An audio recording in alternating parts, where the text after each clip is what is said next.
Us readers likely recognize a few of these faces on the poster for The Toys That Made Us. Volk-Weiss and his team went straight to the source, as you can see these original notes from Kenner on the famed Star Wars toy line. Early X-Wing sketch from Kenner. Early Everyone's sketches from Kenner, too. Naturally, the popularity of space toys encouraged a few corporate marketing spin-offs.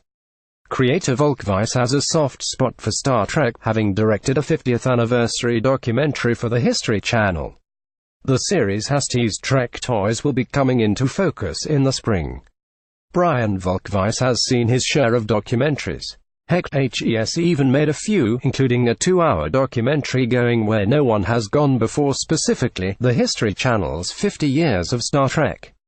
But when the longtime TV producer first approached Netflix with an idea near and dear to his heart, it didn't exactly cut through the clutter.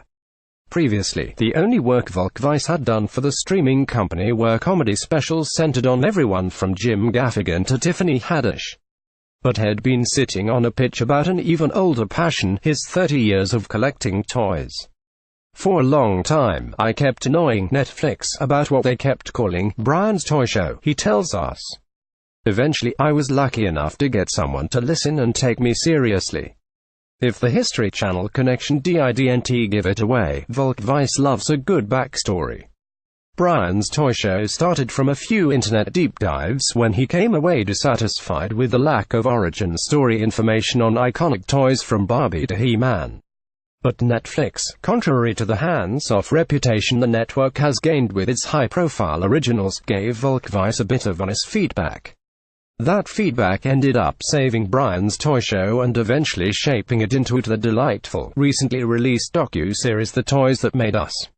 They said, "We trust that you're a nerd about toys, but if you make a show only for people like you, you're going to have 30 people watching it," Volk-Weiss recalls. "We don't greenlight shows for 30 people. So, instead of a serious historical project Ken Burns could love, Volk-Weiss embraced what he knew, comedy. And now that I have finally caught up on the 4 episodes that debuted this winter, I can declare that this tweak frankly makes the whole thing." Enlarged Brian Volk-Weiss write presence with Craig Ferguson ahead of the History Channel project. A doc for those raised on Saturday morning cartoons. To be clear, The Toys That Made Us has no shortage of information.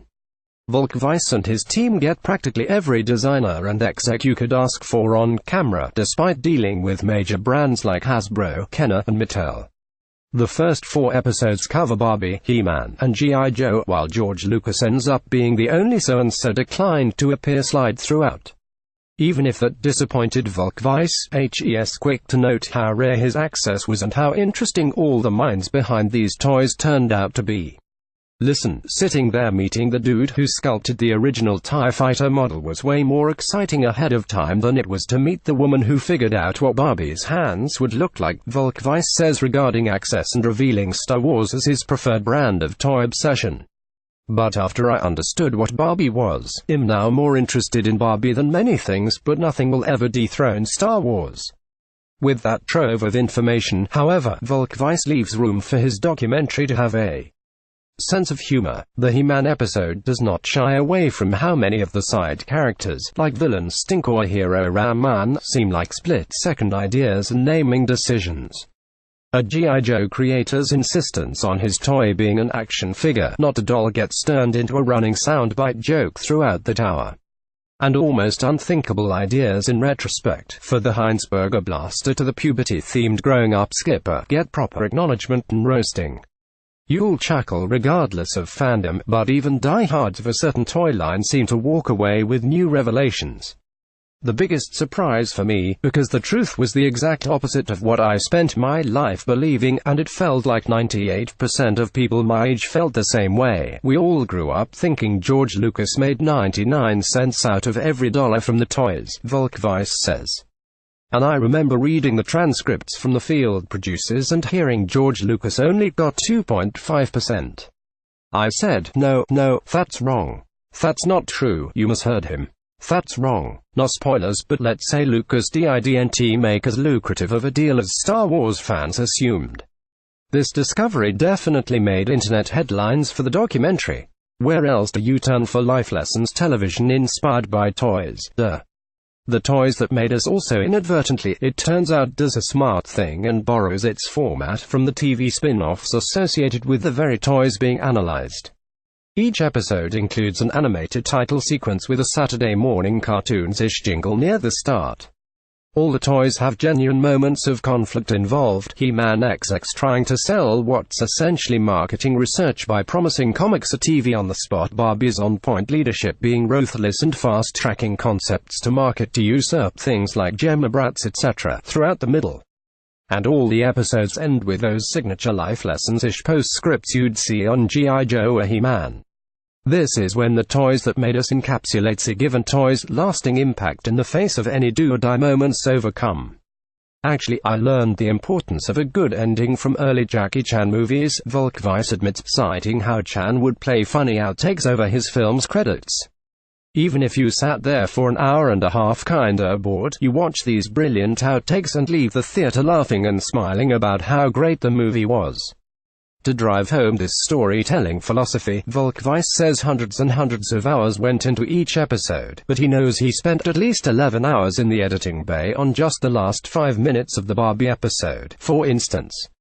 The Toys That Made Us docu-series has 4 more episodes in the works focusing on Hello Kitty, Transformers, The Guard, and Star Trek. They'll be available on Netflix sometime in the first half of 2018. Volk-Weiss was still in production and didn't have a firm release date to share when speaking with us.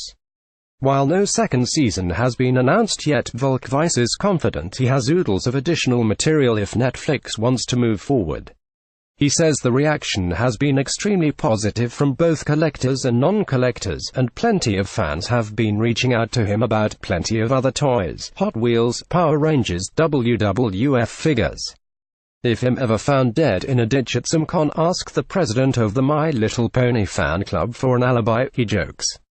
But if things do move forward, there's a clear first episode for any hypothetical season 2. Turtles, as in Teenage Mutant Ninja, without a doubt, is what people asked about the most, Volk-Weiss says. People were repeatedly asking me, why would you do a Star Trek episode and not a Turtles? I'm pretty sure if I was watching the show I'd be wondering that, but I did Star Trek because I love Star Trek. I didn't know if it'd get more episodes, and I wanted to do Star Trek. Listing image by Netflix, The Toys That Made Us.